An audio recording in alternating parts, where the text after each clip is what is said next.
Eric Heyman here with the Joy of Homesteading. I want to talk to you about one of my favorite plants. It's the Egyptian walking onion. In my climate, zone 6B, these things really take no work whatsoever. You put them in the ground, they turn into sweet green onions that you can eat. A lot of people will just use them fresh. They'll take the bulbs and use them kind of like as a shallot, or you can take the stalks and dehydrate them, grind them up. Easy plant, pest free, seems like one of the easiest things I can grow. They basically come up, they form these onions on the top, and then they fall over, and then they plant themselves again in the ground. And they call them walking onions because of that.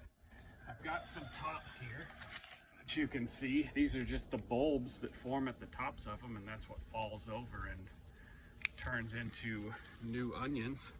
You can eat these, or you can replant them. So what I like to do is just take and find a new spot in my garden, dig a hole, stick them in there, they'll root and turn into an onion.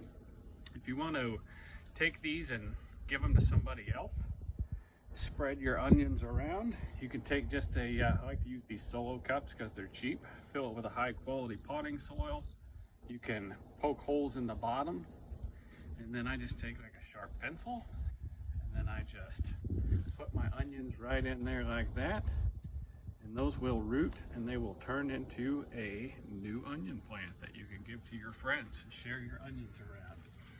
I like to plant my onions for the first time in a row straight, let them grow for a full year, and then the next year you can dig these onion plants up and you can separate them and divide them.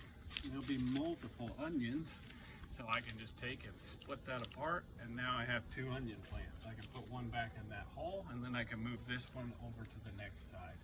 And you can make onion patches spread out very quickly and very easily. It's one of your homestead plants that you can really rely on and get an easy harvest out of, and potentially make a little bit of income off of. This is a good one to start, and I would put it close to your front door. That way you can walk out in the morning, you can cut onions and start putting them in your eggs or whatever you use green onions for. I hope that you enjoy this. I hope that helps you. And if you'd like to hit the subscribe button, we're going to put more content like this out there to help you paint a better picture of what an abundant life looks like for you on your homestead. Thank you.